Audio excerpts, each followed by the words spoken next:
Today, our topic of discussion is recursion. In a programming language, if a program allows you to call a function inside the same function, then it is known as recursive call of the function. Recursive function must be called outside main function. The syntax of the recursive function will be, there will be one function name and there will be one return type of the function. A function may return a value. The return type of the function means the data type of the value that the function returns. Some function performs the desired operation without returning a value. That point of time, the return type will be considered as void. Then the function will have some parameter list. Afterwards, the body of the function will be defined. Now, for a recursive function, inside this function, the same function will be called. Here, this is known as recursive call, whereas the function that allows the recursive call is known as recursive function. Now let's take an example. Consider a recursive function with name rec. And here this recursive function has no parameter. And the return type of this function is void. So here, since it is a recursive function, it will call itself in its own body. Afterwards, we have to define the main function. Since a recursive function should be defined outside the main, and then inside main function, we have to call this recursive function. So here you have to remember one point. This is known as recursive function calling inside main function. And here this is recursive call. So in C programming, it supports recursive function where the function call itself. But while using recursion in a particular programming, you need to be careful about the exit condition. While using recursive function, you have to be very careful to define an exit condition from the function. Otherwise, it will go into the infinite loop. Recursive functions are useful in solving mathematical problems or puzzle. In this tutorial, we will discuss mathematical problems such as finding summation of n natural numbers, factorial of a number, and we will discuss one puzzle which is known as Tower of Hanoi. Now we will discuss about what do you mean by base condition of a recursive function. Let us consider a problem that a programmer have to determine the sum of first n natural numbers. There are several ways in doing this. The first approach is simply add the numbers. And the second approach is one mathematical approach we can follow. If the number is 1, then naturally the sum of that number will be 1. And for rest of the numbers, that is for n value greater than 1, the summation will be calculated as Now try to understand this approach 2. In this approach 2, we are performing sum of natural numbers where we have n numbers. And here performing sum means we have to perform sum of a particular number with its previous values. So here the difference between approach number 1 and 2 is in approach number 2 the function fn calls itself inside the function. So this phenomena is known as recursion. And the function that contains this recursive call is known as recursive function. Now consider the code of finding sum of digits or sum of n natural numbers. Now first we have to define the recursive function. Say the name of the recursive function is rsum. And here the return type is say int because after calculating the sum of n natural number, the value that the function rsum will return will be definitely of type integer. And one parameter, that is say num parameter. Say the num value is 5. It means it will give you the summation of 1 plus 2 plus 3 plus 4 plus 5. That is, it will give you the summation of numbers from 1 to 5. That is first n natural numbers, first 5 natural numbers. So then we have to design the body of this function. So here first rule is we have to define the base criteria. Now what is the base criteria we have to understand. Base condition is a specific condition which is supported by recursive function. While defining base condition, the programmers needs to be very careful about the base condition. Base condition is also known as exit criteria. So as a programmer, you need to be very careful to define an exit condition from the recursive function. Otherwise, it will go into the infinite loop. Now, we have to understand what should be the base criteria while calculating sum of n natural numbers. So in this case, we know that if the value of this parameter num is equal to 1, it means the number is 1. So at that point of time, the summation will be 1. So we have to return num itself. However, we have to use the recursive function call for the value which is greater than 1. That is, in the else part, we will call the recursive function rsum, and here we will write num minus 1.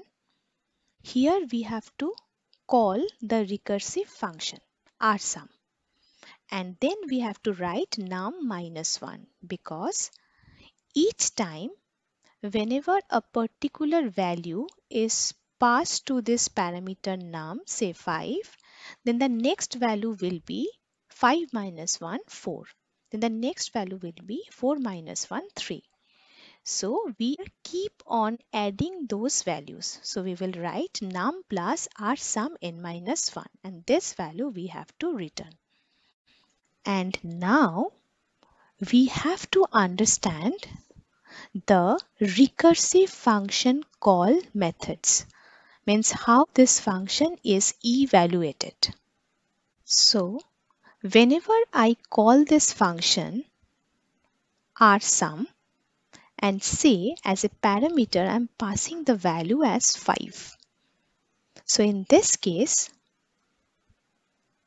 whenever this recursive function is called, since 5 is greater than 1, So it will come to the else part, and then this recursive function will start its execution.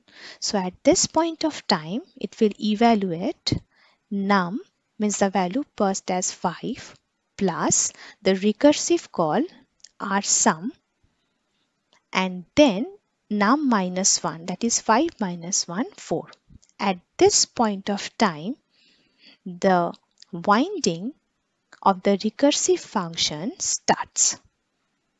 Then in the next iteration, it will calculate this 4 will come here plus rsum 4 minus 1, 3. Later on, this 3 will come here, then it will calculate 3 plus rsum 3 minus 1, that is 2. Then this 2 will come here, plus it will calculate rsum 2 minus 1, that is 1. So at this point of time, the winding of recursive function will stop. And then it will start returning the value. So what it will return? So it will return rsum of 1. So it will return value as 1. And then it will add the previous value. What is the previous value? That is 2. So it will evaluate 2 plus 1. Then afterwards, it will evaluate 2 plus 1 as 3. And then it will add with the previous value, that is 3. Then it will give you as 6. And then it will add it with the previous value, that is 4. And then it will again calculate 4 plus 6 is equal to 10, and then it will add it with the previous value 5, and then finally it will return the value as 15. Now I will show you the appropriate recursion tree for calculating n natural numbers. So rsum of 5, it means the num value is passed as 5. So first it will call 5 plus rsum 5 minus 1, that is 4, because our recursive formulation was num plus rsum num minus 1. And then afterwards, while evaluating, this 4 will come here and it will calculate 4 plus rsum 3. Then the next phase, this 3 will come here and it will calculate rsum of 3 minus 1, that is 2. Then in the next iteration, it will calculate, this 2 will come here and it will calculate rsum 2 minus 1, that is 1. So this is the point where winding of recursive function will start, and this is the point where winding of recursive function will stop. Why it is stopping here? Because this is your base condition. Because I have mentioned that when the num value is equal to 1, so this is your exit criteria. So now after reaching up to this point, this rsum of 1 will return 1. This rsum of 1 will return 1. And then it will evaluate, or it will return this value, and this value will be added with its previous number, that is 2 plus 1. So at this point the winding stops and the function starts returning its value. So 2 plus 1 will be 3, and then this 3 will be added with its previous value, that is 3. So I will find it as 6. Later on, this 6 will be added with its previous value, that is 4, and I will find it as 10, and then it will be added with its previous value, that is 5, and as a result I will find the sum of 1 plus 2 plus 3 plus 4 plus 5 as 15. So this is how the recursive function proceeds. So at this point of time, your winding of the recursive function will stop. And here, while evaluating, this is the starting point of the recursive function. Means from this point, your recursive function will again start its winding, and here it will stop. So our sum of 5 will finally give you the answer 5 plus 10, that is 15. Now let's talk about the memory allocation. So whenever we start the execution of our program, then memory is allotted for the computation. The program can be divided into some segments.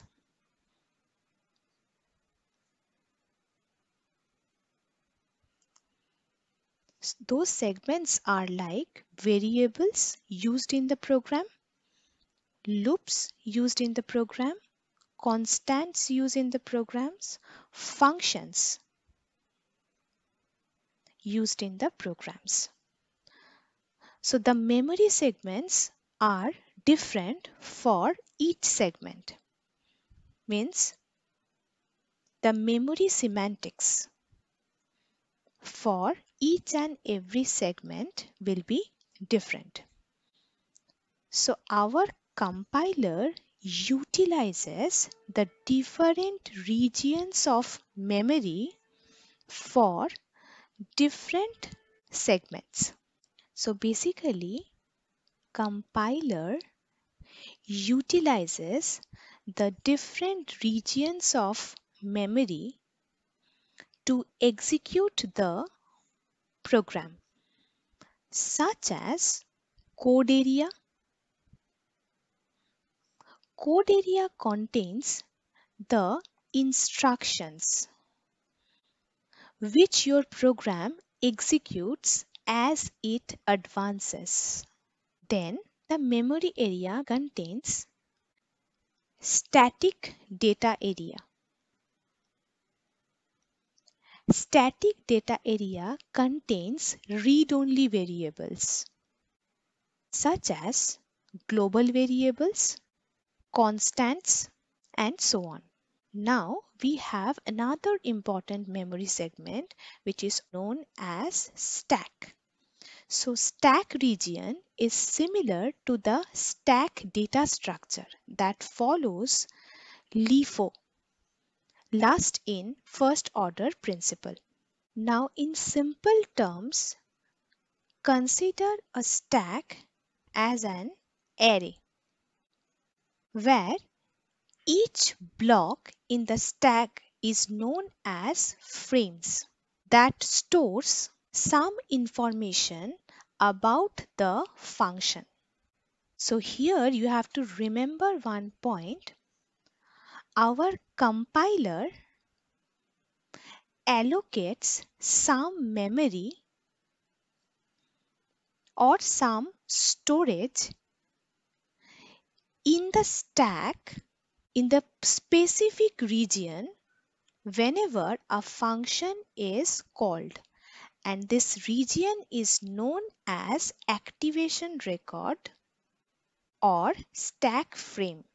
In simple terms, we can consider this stack as an array where each block in the stack is known as stack frames, which is responsible for storing some function when it is called.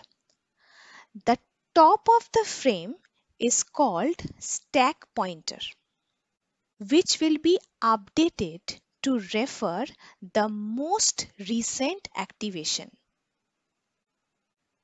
Now, to understand this activation record, we have to consider one example.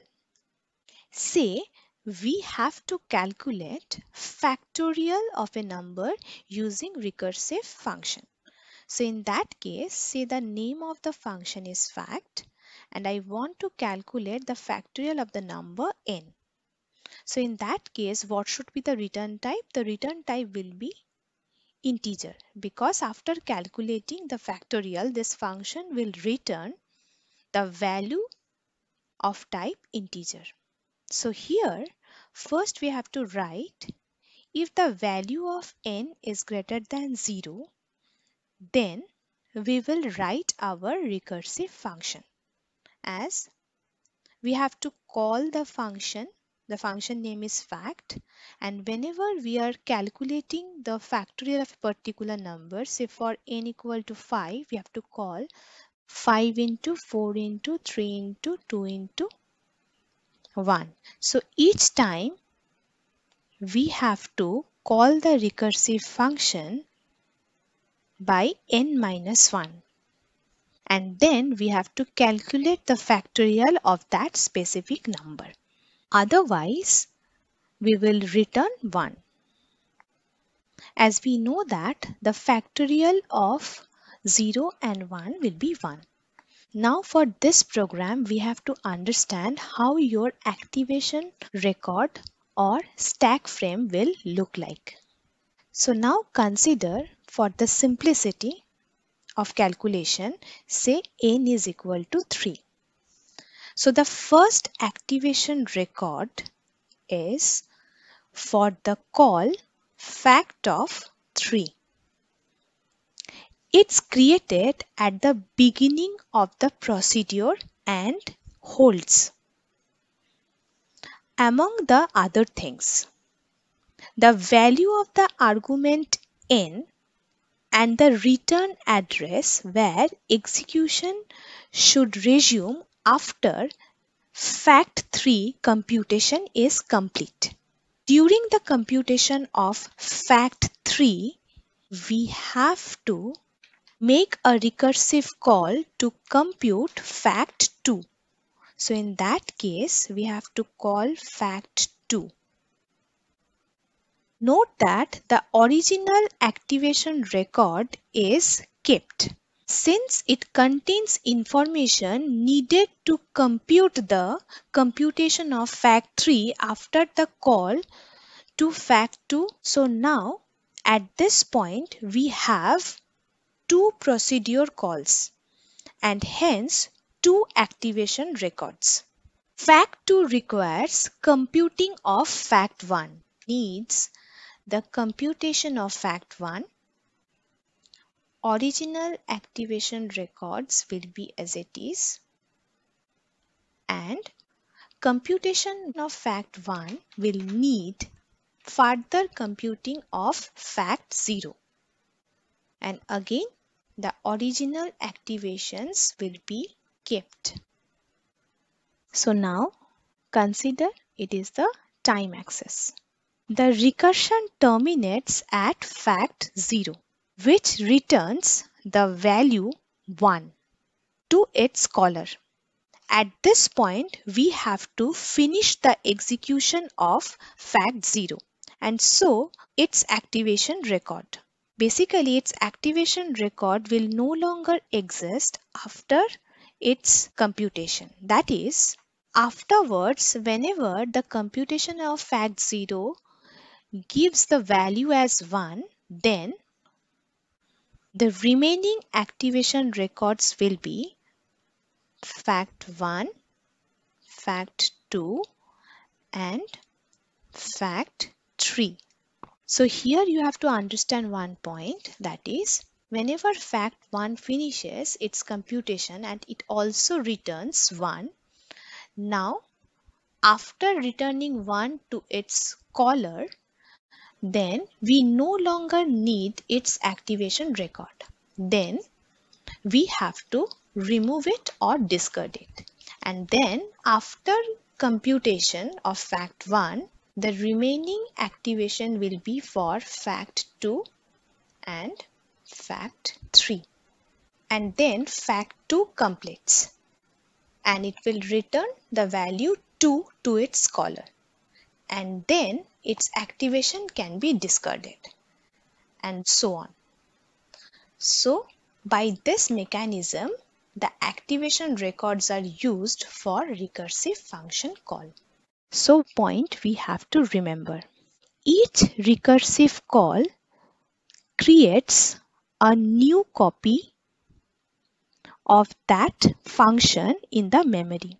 Then the second point is, once some data is returned by a function, the copy is removed from the memory.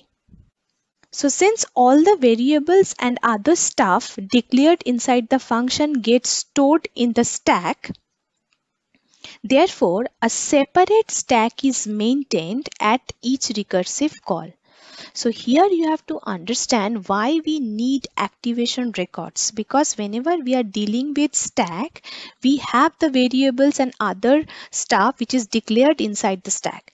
So therefore we have to keep one separate activation record to hold the recursive function call. And once the value of the recursive call is returned to its caller function, then the stack gets destroyed. Now, we will discuss one puzzle which is known as Tower of Hanoi. Now we will solve one mathematical puzzle which is known as Tower of Hanoi. To solve this puzzle, we will use recursive function. Now consider the puzzle. This mathematical puzzle consists of 3 towers and more than one rings, which are also known as disks. Now, these rings are of different sizes and they are stacked one upon another in the ascending order. That is, the smaller one sits over the larger one. So there are other variation of puzzle where the number of disks increase, but the tower remains the same.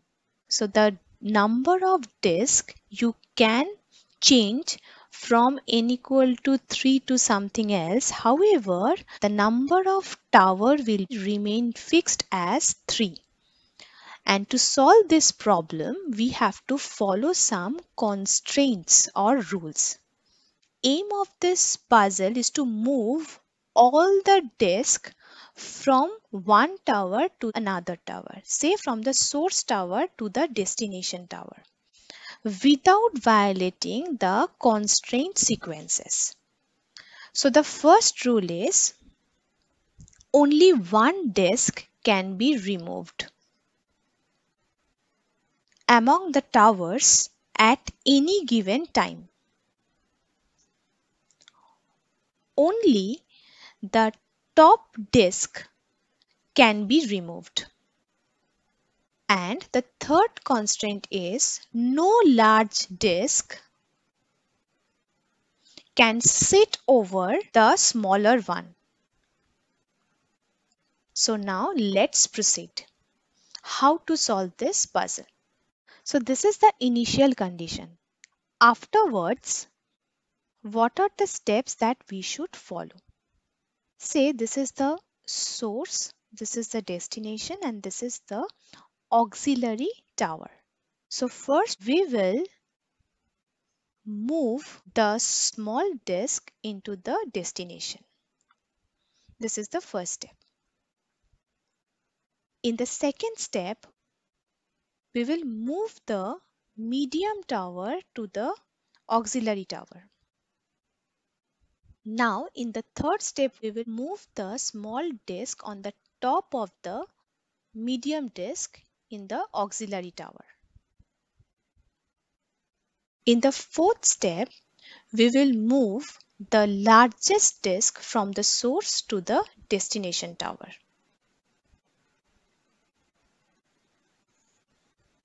In the fifth step, we will move this small disk from auxiliary tower to the source. In the sixth step, we will move this middle-sized disk from auxiliary tower to the destination tower.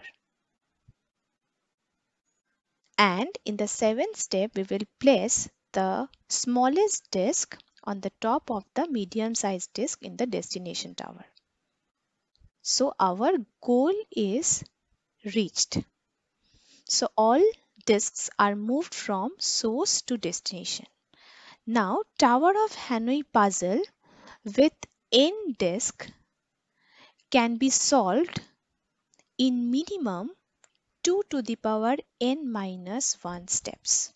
So you have to remember this point. This is the minimum number of steps that we need. So here our n is equal to 3. So we need 2 to the power 3 minus 1, that is 7 steps minimum. So I have used 1 to 7. So it is proof that for n equal to 3 we need minimum 7 steps. Now we have to understand what is the algorithm that we are using to solve this Tower of Hanoi problem. So now we will write the algorithm steps for n number of disks. So in the first step, try to understand we are moving n minus 1 disks from source to the auxiliary tower. So this is our first intention. So whichever number of disks are there, we have to move it from source to the auxiliary tower. And then the remaining largest disk, we have to move it from source to the destination. So here we have to move the nth disk from source to the destination. And then what is the third step? Then we have to move the n minus 1 number of disks from the auxiliary tower to the destination. So these are the basic steps that we have to follow to solve the Tower of Hanoi problem. Now we will try to write down the code to solve the puzzle of Tower of Hanoi problem using recursive function. Now consider the recursive function call for the Tower of Hanoi problem. Say the function name is Tower of Hanoi, T of H. So here how many parameters we need? We need 4 parameters. The number of disks, say n, then the source tower, then the destination tower, and the auxiliary tower. So now Tower of Hanoi puzzle will return nothing. So in that case, the return type of the function will be void.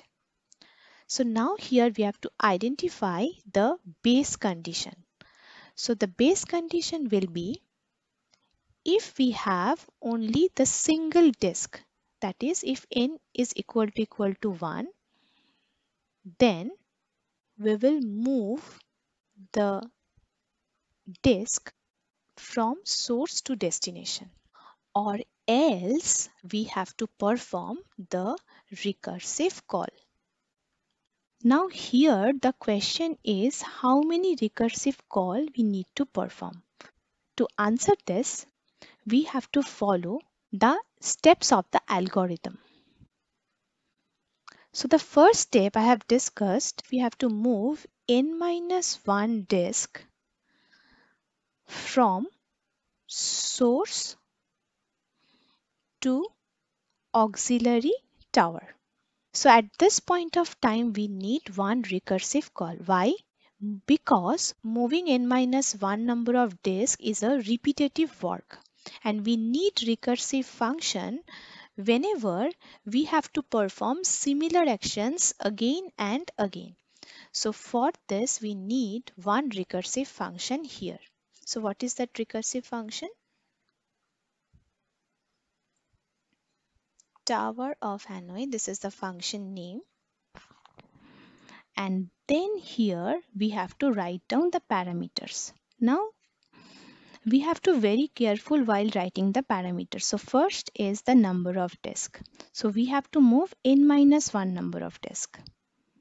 Where to where? We have to move it from source to the auxiliary tower. So here we will have source comma auxiliary tower. However, we have 4 parameters. So you have to mention the 4th parameter as destination. And then in step number 2, we have to move the nth disk, that is the largest disk, from source to destination. Now try to understand here, we have to move largest disk from source to destination. So it is a one move. So here no recursive call is required. So here we just perform moving of nth disk from source to destination. No recursive call is needed. Now try to consider step number 3. In step number 3, we have to move n minus 1 disk from auxiliary tower to the destination tower.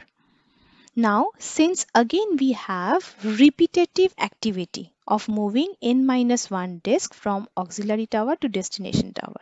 So again we need one recursive call here. So we will write Tower of Hanoi. Now we have to move n minus 1 disk from auxiliary tower to destination tower. So we will write auxiliary tower to destination tower. However, we have 4 parameters. So we have to mention the source tower also. So basically we need 2 recursive call for step number 1 and step number 3. So this is the basic idea of Tower of Hanoi problem using recursion. Now how to write the code of Tower of Hanoi problem. Consider this code. This is the Tower of Hanoi problem code. First, try to understand, we have to decide what should be the data type of the parameter. Here, the number of disk is of type integer and the type of the towers will be of type character. So this is the return type of the function, this is the name of the function, and this is the parameter list of the function. Here, I haven't mentioned the base criteria. Why, I will explain. So what I did, if my disk number is greater than 0, then I will perform the recursive call. So this is step number 1 where I am moving n minus 1 disk, that is disk minus 1, because here disk number is denoted by disk variable, from source to the auxiliary tower. And to match the parameter number, here destination parameter is mentioned. And according to step number 2, we have to move the largest tower from source to destination. And now the third point is we have to perform the recursive call for the third step where we have to move n minus 1 number of disk from auxiliary tower to the destination tower. And again, to match the number of parameters, I have mentioned the source parameter here. Now here the question is why I have avoided or why I haven't mentioned the base criteria. Try to understand. Inside the main function, I have called the recursive function Tower of Hanoi because initially I have stated that after defining the recursive function, you have to call the recursive function from the main function. So here, this part is responsible for calling the recursive function. And since disk is an integer value, and since we have 3 character variables which will denote source, destination and auxiliary tower, it will be marked as tower A, B and C. Since they are of type character, so they are written in single quotes. And now the number of disk is mentioned as 3, which is a static value. So since there is no question of giving any other value, as I have fixed this value as 3, so for that reason there is no question of base condition. So try to understand, if you have taken this value from keyboard using scanf, then you have to mention the base criteria. That is, if the number of disk is equal to 1, then you have to shift it from source to the destination. And since the control of the input is in my hand, I have fixed it statically as 3, so I can avoid the base criteria. So now what will be the output of this code? So these are the number of steps that we need to move the disks from source to destination. Here we can find we have 7 steps. So according to the formula, we have 2 to the power n minus 1 number of steps needed minimum. So here number of n is 3. So that's why we have 7 steps. Similarly, you can change this value from 3 to 15, 16, anything. But remember, the number of disks can be changed, but the number of tower cannot be changed. It will be fixed. So if you execute this value, so these are the steps, how your disks are moving from tower to tower, and this is the final output. So now I want to mention one more point. Now try to understand. For function calling inside main, we have two rules. Whenever the return type of the function is void, then you have to call the function by writing the function name and by writing the parameter names only. Here the data type of the parameter is avoided. Here I haven't mentioned int, character, character and character, because whenever your function is defined as void return type, then you can write printf statement inside the function. Since printing operation is done inside the function itself, so if you call the function from the main function, then the value of the function will be visible to the output console. Now consider this situation. Here I have computed factorial of a number. So in this case, I have written the recursive function. Here fact is the name of the function. Return type of the function is integer, because after computing factorial of a number n, it will return you the integer value. Then the base condition is if the value is less or equal to 1, then it will return 1, because factorial of 0 is 1, factorial of 1 is also 1. Otherwise, we will call the recursive function. So I'm calling the fact function, and each time the number of terms will be decremented by 1 and the factorial is calculated accordingly. Now remember, here we have integer return type of the factorial function. So I cannot write printf inside this function. So as a result, whenever we are calling this function inside the main, so we are writing the name of the function and the variable name. However, we have to store this function inside a specific variable.